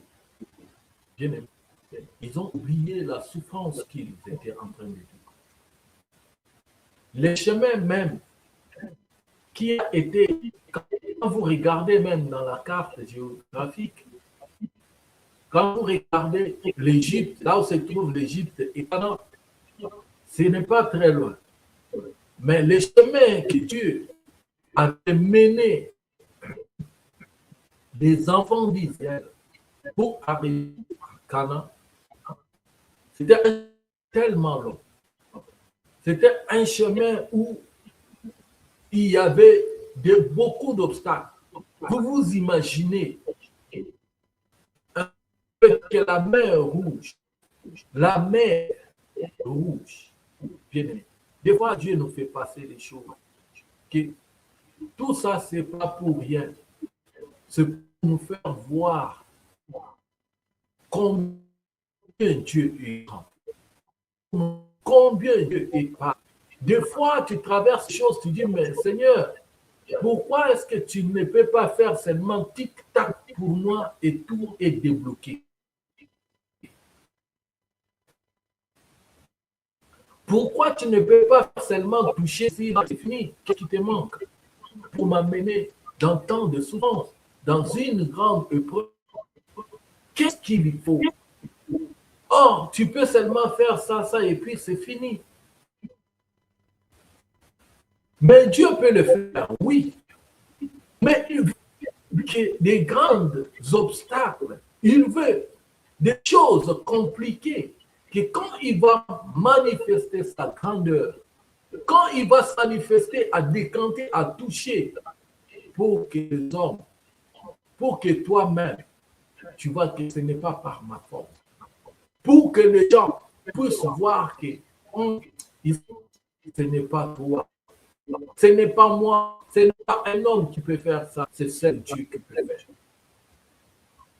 Dieu fait toutes ces choses pour montrer sa grandeur. En quoi est-ce qu'il est grand, il est capable?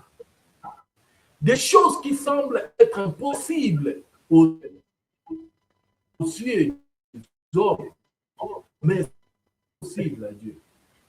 C'est qui fait des choses. Malgré les obstacles et tout ça. Mais ce que Dieu demande est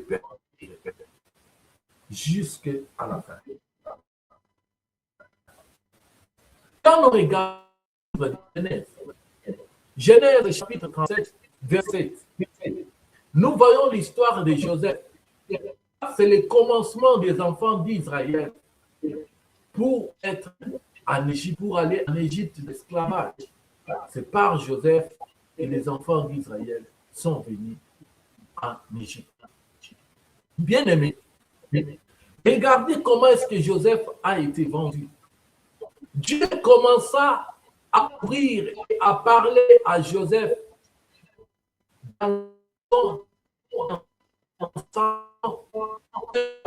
avec ses frères et sœurs, avec tous ceux, toute famille. Dieu commence à parler, à montrer l'avenir, à lui parler. Je commence à lui montrer des songes. Dieu lui montre les étoiles, la lune se prosterner devant lui. On lui montre des arbres qui se courbaient devant lui. Dieu lui montre beaucoup de choses pour lui faire voir que regarde ce que tu seras. Regarde ce que j'ai fait de toi. Regarde ta destinée. Regarde ton avenir. Tu n'es pas n'importe qui. Regarde ce que tu es. Tu es une grande personnalité. Tu es une grande personnalité. Tu es un grand homme. Tu n'es pas n'importe qui. Malgré tout ce que Dieu lui montrait, mais Dieu ne lui avait pas montré la souffrance qu'il allait endurer quand il sera vendu. Dieu ne lui a pas montré comment est-ce qu'il sera vendu par ses frères. Comment est-ce qu'il sera en prison en Égypte? Comment est-ce qu'il va traverser des moments, ceci, cela? Et quand est-ce que la femme de Potiphar viendra pour le tenter, lui accuser de fausses accusations? Dieu lui a dit ces choses. Mais Dieu lui a montré jusqu'à comment, quelle est la gloire qui est devant lui. Dieu lui a montré qui il sera demain. Deux fois, bien aimé, dans ce que Dieu a dit, dans la Bible, la promesse de Dieu qui sont attachées, des promesses de Dieu attachées à nos vies. Dans la Bible, ce sont des bonnes choses. La Bible nous dit que le prix qu'il a pour nous, c'est bonheur et non de malheur. Mais quand tu regardes que tu es en train de marcher dans le chemin, dans ce que Dieu a promis, dans ce que Dieu a mis dans ton cœur comme vision, dans ce que Dieu a déposé dans ton cœur de faire, de t'engager. Mais chemin faisant, c'est le contraire de ce que Dieu m'avait dit. Avant de m'engager dans ces choses, avant de m'engager dans cette avant de m'engager dans cette affaire, par rapport à ce que Dieu m'a dit, ce que je vois, c'est le contraire. Dans mon mariage, il a promis le mariage. Il a dit que je ne serai pas stérile. Il a dit dans ma maison, il n'y aura pas une femme stérile, celle qui va avorter. Mais ce que je vis dans mon mariage, je n'ai pas d'enfant. Je ne conçois pas. Je n'arrive pas à concevoir. Il y a des avortements, il y a des maladies. Les médecins ont déclaré que je ne peux plus concevoir. Mais quand je regarde, même de me marier, ce que Dieu m'a dit, il m'avait montré. Il m'a dit, même par rapport à sa parole, que je vis dans sa maison. Je ne peux pas stérile. Mais qu'est-ce que je vois? Qu'est-ce que je vis? Qu'est-ce que je suis en train de vivre? Est-ce que Dieu a changé? Dans mes études, j'étudie, mais je n'avance pas. À l'école, rien ne marche. Je ne réussis pas. J'ai fait des efforts, j'ai étudié, j'ai fait tout, mais rien ne marche. Dans les affaires, rien ne marche. Dans ma vie chrétienne, oh, c'est péché, j'ai tant jeûné, j'ai tant prié, mais je n'arrive pas à abandonner. Qu'est-ce qui m'arrive? Au travail, je cherche du travail. J'ai un CV complet. J'ai un CV qui est tellement puissant, attirant, mais je n'arrive pas à trouver du travail. Qu'est-ce qui m'arrive? Or, la Bible me dit qu'elle mangera la sœur de son frère. C'est la loi de Dieu. Et Dieu ne voit pas tout ça. J'ai étudié, j'ai mes diplômes, je n'arrive pas à obtenir un boulot que je ne vois pas. J'ai de l'argent, j'ai des moyens, mais pour effectuer mon voyage, j'ai tout qu'il faut, j'ai tout, j'ai mes passeports et tout ça, mais pour l'obtention du visa, ça devient rempli. J'ai des comptes bancaires, j'ai tout ce qu'il me faut, mais je n'obtiens pas les visas.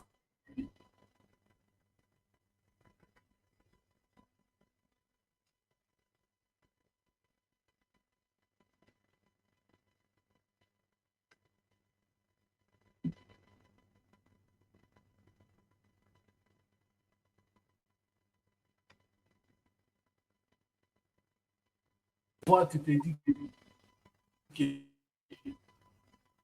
Dieu t'a abandonné. Mais Dieu ne t'a pas abandonné.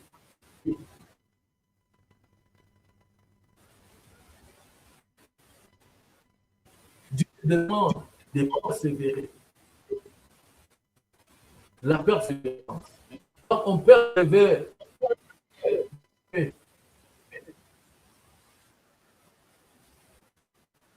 c'est là où on obtient ce qu'on a besoin. Mais quand on abandonne en cours de route, dans les déserts,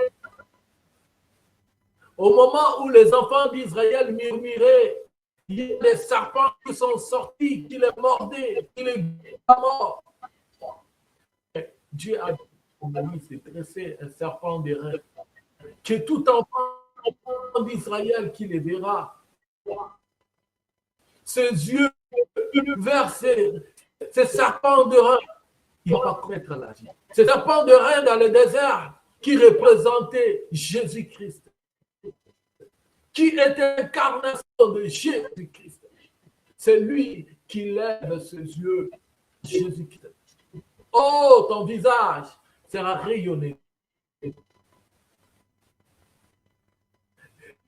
Et David qui je lève mon les secours me la terre. Dans la course sur la terre, dans ma vie, dans ce que je suis en train de faire. Oh, je persévère. Je persévère. Persévère, bien-aimé. Persévère, bien-aimé.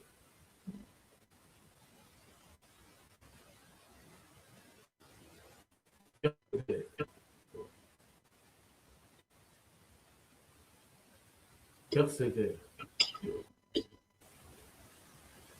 De persévérer.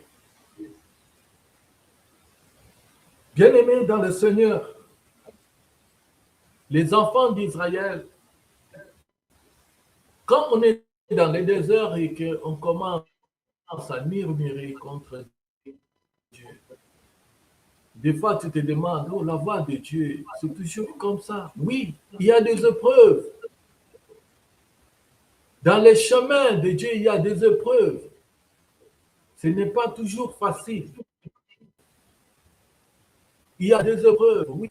Mais il y a même certains qui commencent à se dire, non, dans le monde, oui, ça va, c'était bien, c'était calme. Je n'avais pas de casse-tête, je n'avais pas de mal à la tête, tout ça, tout ce que je vois. Mais la voie de Dieu est compliquée. Bien-aimé, c'est pour vous dire que c'est lui qui vous a fait la promesse. Il est fidèle. C'est ce que nous dit Hébreux 10, 23, 24. C'est lui qui t'a fait la promesse et fidèle. Qui t'a fait la promesse, c'est Jésus. Nous voyons dans Marc 4, 35, c'est Jésus-Christ qui dit à ses disciples de passer de l'autre bord. Il dit, allons de l'autre bord, allons de l'autre côté. Ils sont entrés dans la barque avec ses disciples.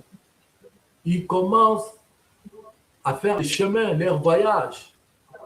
Mais arrivé à un certain moment, les eaux commencent maintenant à faire des mouvements. Il y a eu des turbulences, il y a eu des tourbillons, il y a eu des vents, il y a eu des tempêtes. Mais Jésus était avec eux dans la barque. Jésus dormait. Jésus faisant semblant de dormir. En réalité, Jésus ne dormait pas. Il voulait, et quand la barque a commencé à basculer de tous côtés, mais les disciples se sont demandé, mais au milieu de nous, nous avons quelqu'un. Pourquoi nous ne devons pas les réveiller? Parce que nous voyons que nous sommes au milieu de la mer. Pour arriver jusque de l'autre bord, de l'autre côté, ça devient compliqué. Nous devons les réveiller. Ils ont réveillé le maître. Maître, réveille-toi. Ça ne te fait pas quelque chose. Tu nous vois en train de périr. Si nous périssons, ça ne te dit pas quelque chose que nous mourrons dans la mer, dans les eaux comme ça. Et Jésus s'est réveillé. Il a dit à la mer, il a réveillé. Parlé, il a calmé la tempête. Il a calmé tout tourbillon.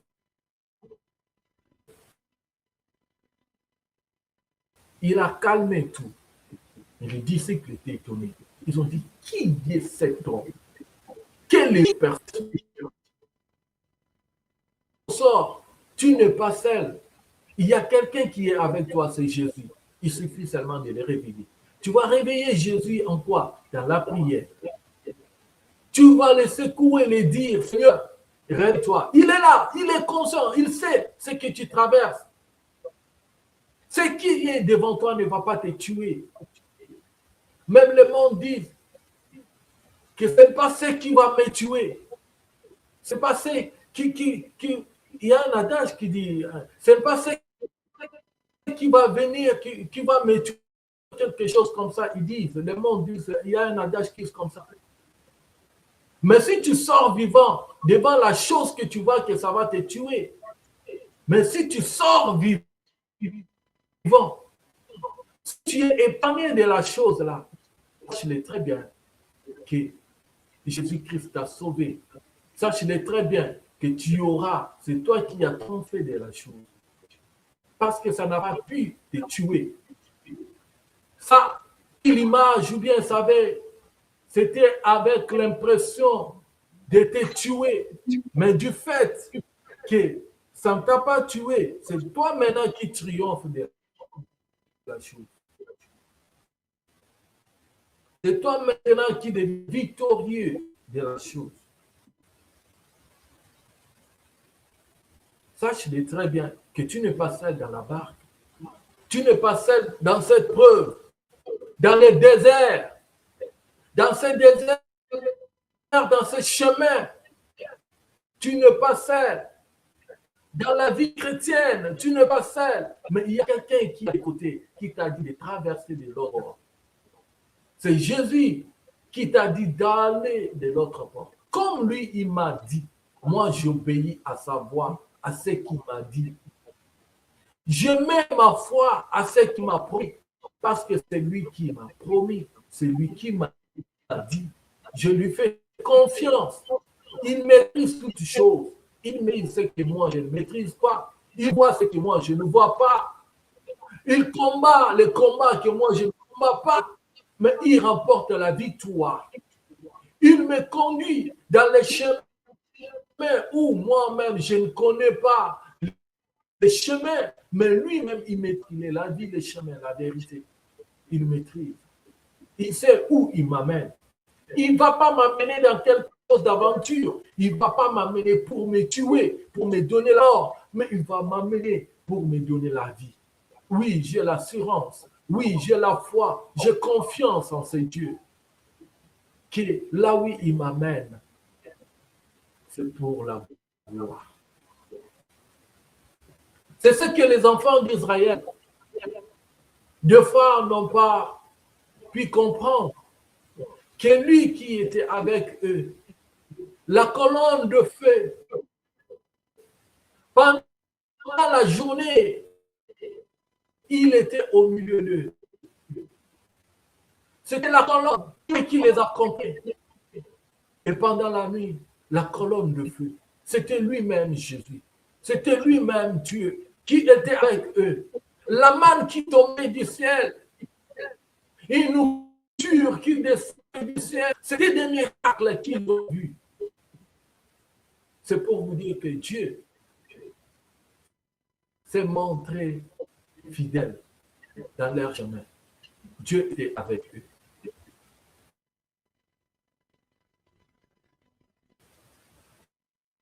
Dieu les accompagnait. Il était au milieu d'eux. Laisse-moi te dire que Dieu est avec toi. Persévère. Dans ce que tu persévère. Ne te décourage pas.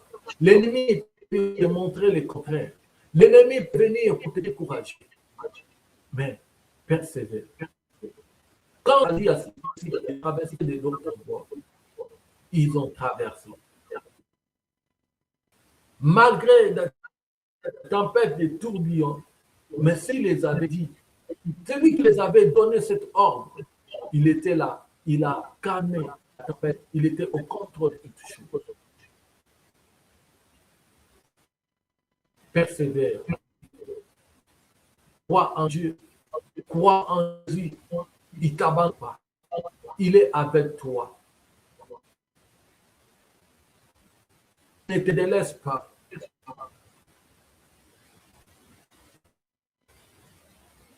Il est le Dieu puissant dans les chemins que tu es en train de faire, dans ce que tu entends. Sache-le très bien que tu n'es pas seul. Tourne tes regards vers Jésus. Élève tes yeux vers les montagnes. Lève tes yeux vers les montagnes. Fixe tes regards vers Jésus. Ne regarde pas la tempête. C'est comme Jésus avait dit encore à Pierre, de venir, de le suivre, de marcher sur les eaux. Quand ils ont vu, ils étaient à la barque, ils voulaient encore faire un voyage. Jésus les a dit, partez, je vais venir. Je vais venir. Et quand ils sont partis, et quand ils étaient à la mer, ils ont vu quelqu'un qui marchait sur les eaux. Jésus marchait sur les eaux. Ils ont dit que c'est un fantôme. Oh, ce n'est pas lui. Mais Pierre a dit, si c'est toi, si réellement c'est toi, Jésus, ordonne que je vienne là où tu es. Jésus lui a dit, viens. Pierre a commencé à marcher. Il a marché sur les eaux. Chemin faisant, oh, l'intelligence humaine est bénie. Il a dit, il commence à réfléchir, il dit, oh, est-ce que c'est réellement moi? Il a regardé les eaux. C'est à ce moment-là qu'il voulait noyer. Mais quand il avait son regard fixé sur Jésus, il ne pouvait pas noyer. C'est quand il a regardé autour de lui, il regarde les eaux, il regarde tout ça. C'est à ce moment-là qu'il voulait maintenant noyer. Fixe ton regard vers Jésus. Fixe ton regard vers celui qui t'a appelé, qui t'a fait la promesse. Ne fixe pas ton regard sur les problèmes, sur la gravité, sur ce que les docteurs ont dit, sur ce que les médecins ont dit, sur ce que tes professeurs ont dit, sur ce que les gens du monde disent, sur ce que les gens qui traitent ces dossiers-là disent de négatif. N'égare pas, ne fixe pas ton regard, mais fixe le regard vers Jésus et persévère. Fonce, avance. Là où tu avances, devant toi, il y a la vie de toi. Devant toi, il y a un couronne. Il y a une couronne qui t'attend. Il y a la couronne qui t'attend devant toi. Persévère, avance, bien-aimé. Avance dans ce que tu fais. Avance dans ce que Dieu a mis dans ton cœur. Avance dans la vie chrétienne. Avance dans tes études, dans tes projets. Avance dans la persévérance. Il y a le ciel devant nous. Persévérons. Peu importe ce qui passe dans ce monde, ce qui se passe tout autour de nous, pour nous empêcher des faiblesses, pour ne pas prier, pour ne pas méditer, pour ne pas intercéder, pour ne pas demeurer dans la vie de sainteté. Mais persévère, persévère, persévère, allez dans le bon sens, de faire ce qui est bien, de faire ce que Dieu te demande de faire. Fais-le.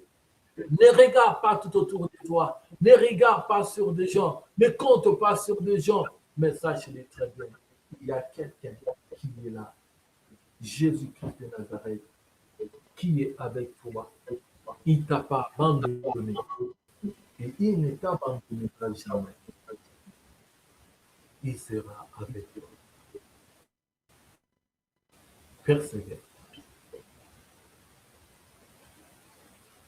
Ne pense pas aux échecs que tu as vus ou que tu as vécu dans les années passées.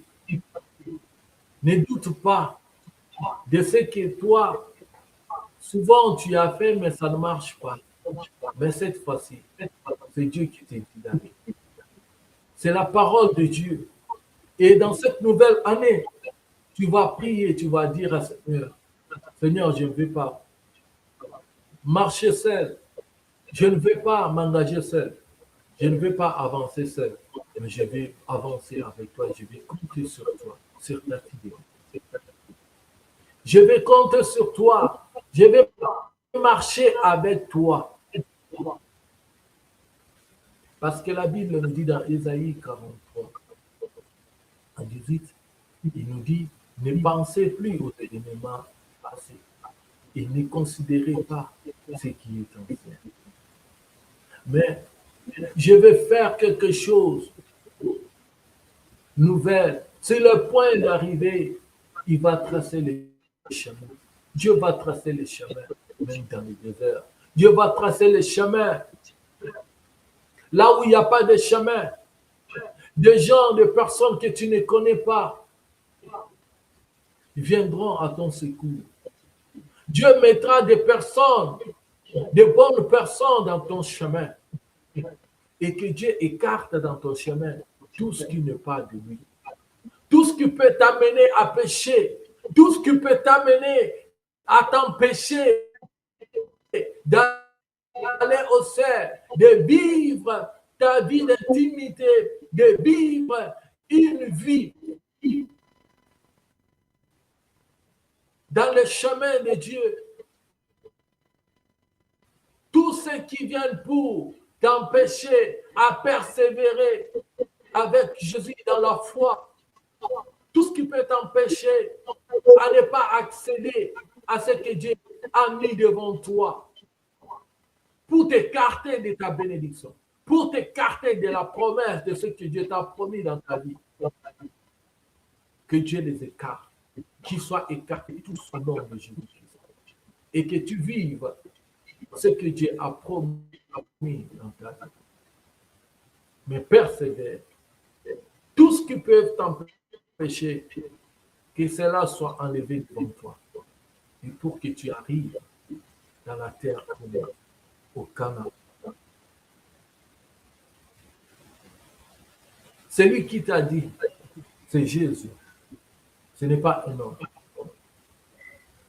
La parole de Dieu, quand elle sort, elle va pour exécuter, pour agir. Ce n'est pas la parole d'un homme. Ce n'est pas un homme qui t'a dit, un homme failli, mais la parole de Dieu est vie et vérité.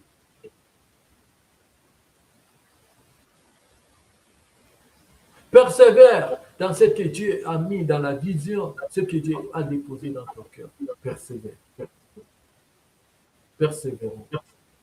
Persévère parce qu'il y a des bonnes choses. Il y a la couronne, il y a la victoire, il y a l'élévation, il y a la gloire, il y a la stabilité, il y a, il y a, il y a des bonnes choses qui sont devant toi. Persévère. Que Dieu vous bénisse et que Dieu bénisse sa parole au nom de Jésus-Christ. Amen. Soyez bénis, bénis, bénis. Amen, amen. Amen. Merci l'homme Amen, de Dieu. amen, Est-ce que amen. tu peux clôturer l'homme de Dieu, s'il vous plaît?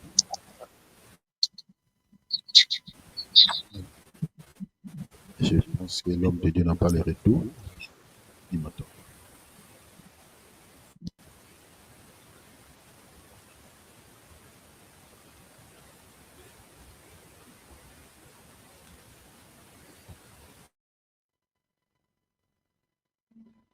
L'homme de Dieu n'a pas les retours. Hein.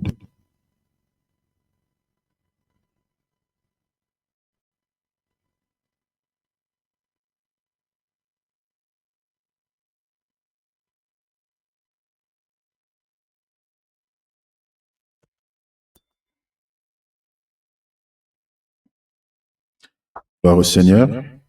Acclamons la parole. Gloire à Dieu. Que le Seigneur bénisse sa parole. Vraiment, merci beaucoup l'homme de Dieu pour les messages. Voilà, que l'honneur, la gloire reviennent à Jésus. L'homme de Dieu nous a exhortés à ces termes. Donc la persévérance.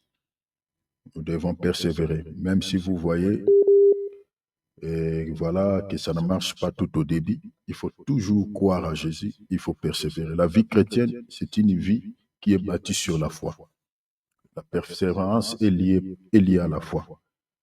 Hein, si vous lisez, je crois, les titres de... Vous lisez, pardon, Actes des Apôtres, chapitre 14, verset 22. Vous allez voir l'apôtre Paul exhorte les disciples par rapport à la foi et la persévérance. C'est lié. Bien-aimé Philippe, je ne vais pas ajouter un élément, mais tu peux lire juste ça pour que les bien-aimés comprennent que la vie chrétienne est liée à la foi. Donc, vous devez persévérer et garder la foi. Parce que si on n'a plus la foi, donc on ne peut pas persévérer. Tu peux lire pour les bien-aimés. Fortifiant l'esprit des disciples, les exhortant à persévérer dans la foi. Vous voyez, fortifiant l'esprit des disciples, l'exhortant, l'exhortation c'est l'encouragement comme l'homme de Dieu vient de faire, à persévérer dans la foi.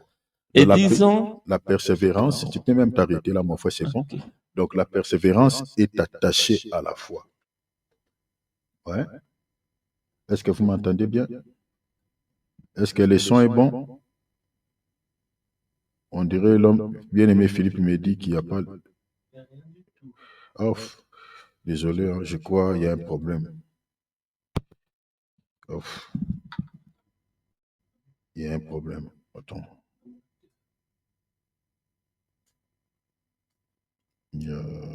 Désolé, hein, je vais me reconnecter.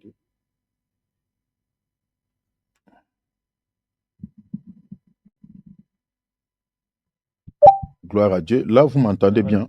Là, c'est bon. Ah, désolé, hein, je croyais que vous m'entendez alors que vous ne m'entendez pas. Oh là là. Donc, le bien-aimé vient de lire même un passage. Désolé, désolé. Donc, voilà, c'est les techniques. C'est souvent comme ça. Donc, le bien-aimé peut lire. J'étais en train de dire que la persévérance est attachée à la foi. Donc, l'homme de Dieu, Alex, nous a exhorté par rapport à la persévérance. Et j'étais en train de dire que cette persévérance est liée à la foi. Donc, si on perd la foi, on ne peut pas persévérer. Donc, nous persévérons lorsque nous gardons la foi. Nous avons aussi la foi. Est-ce que vous me comprenez? Vous me saisissez bien? Amen, amen. Amen. Amen, Voilà. amen, amen. Donc, c'est-à-dire, même ici, vous voyez les choses ne bougent pas. Bien-aimé, vous devez garder la foi et persévérer. Persévérer en quoi? L'homme de Dieu, il a énuméré quelque chose. Il a dit, vous devez persévérer à la prière, garder, continuer à prier et à continuer à demeurer dans la parole. Donc, vous devez rester toujours dans cet environnement, dans cette zone. Ça, c'est très important parce que d'après l'écriture que bien-aimé Philippe a lu tout à l'heure, Actes des Apôtres, chapitre 14, verset 22, la Bible dit l'apôtre Paul exhortait les disciples à persévérer dans la foi. Donc, ce sont ces des choses qui sont liées. Donc, si vous perdez la foi, et vous ne pouvez pas persévérer. Donc, vous devez toujours garder la foi. Et tout au long de cette année, c'est ça votre prière. Et vous allez demander à Dieu de pouvoir vous donner la foi. Que Dieu vous donne tout le temps la foi. La foi. Parce que si vous perdez la foi, vous perdez également la persévérance. Ça tombe cadique. Parce que c'est lié. Donc, l'un ne va pas sans l'autre. Alors, donc, vous devez garder la foi et persévérer dans la foi. Parce que le Seigneur, des fois aussi, nous éprouve. Hein? Le Seigneur peut nous éprouver d'une manière, d'une autre, pour regarder si nous avons la foi, si nous avons la persévérance. Souvenez-vous de la vie de notre bien-aimé. Voilà. Souvenez-vous de la vie de notre bien-aimé Job. Vous voyez, l'épreuve que Dieu avait permis dans sa vie, ce dernier devait garder la foi et persévérer. Parce que des fois, Dieu peut nous tenter. C'est-à-dire, il va t'accorder la chose que tu lui demandes, mais le Seigneur peut créer un petit peu les retards pour regarder ta persévérance par rapport à la foi. Donc, je peux vous donner plusieurs exemples. Mais tout ce que je veux vous dire, c'est ce que l'homme de Dieu a dit, de garder cela par cœur. Parce que nous demandons au Seigneur de pouvoir nous accompagner tout au long de cette année, mais le Seigneur peut aussi nous éprouver pour garder si nous sommes persévérants, si nous allons persévérer. Gloire au Seigneur, que le Seigneur bénisse son serviteur pour cet encouragement. C'était important pour que nous puissions le comprendre. Alors, rapidement, avant de clôturer, je donne directement les programmes. Nous allons nous réunir les mercredis. À 19h, heure de France, heure d'Afrique. Ça, c'est l'heure d'hiver. Et lorsque nous allons arriver en été, on vous communiquera aussi les temps parce que c'est souvent décalé, mais on vous dira. Alors, le mercredi à 19h, heure de France, heure d'Afrique. Nous allons nous réunir également les samedis à 15h, heure de France, heure d'Afrique. Et nous allons également nous réunir les dimanches comme aujourd'hui à 10h, heure de France, heure d'Afrique. Donc, c'est ça notre programme. Donc, notez cela. Si vous avez oublié, vous pouvez contacter soit moi, soit les bien-aimés David. Il peut vous communiquer les programmes des réunions. N'oubliez jamais cela. Gardez tout ce que nous avons dit ici, l'exhortation que nous avons fait. Jésus revient, mes bien-aimés, gardez cela dans votre esprit, dans votre cœur. Ne menez pas une vie de désordre, une vie de distraction. Jésus revient très bientôt, comme l'homme de Dieu l'a martelé aussi dans son message. Donc, n'oubliez jamais cela. Demeurez dans une vie qui plaît au Seigneur, parce que le temps vraiment est quasiment fini. Le temps qui nous a été accordé est fini. De très bientôt, vous allez entendre dans les médias, dans les réseaux sociaux, qu'il y a eu la disparition des gens à travers le monde. Alors, cette disparition, c'est ça ce qu'on appelle l'enlèvement de l'Église. Donc, mettons-nous sur nos gardes, s'il vous plaît. C'est très important de les rappeler à la fin de notre temps de la réunion. Alors, ouvrons nos micros, nous allons bénir le Seigneur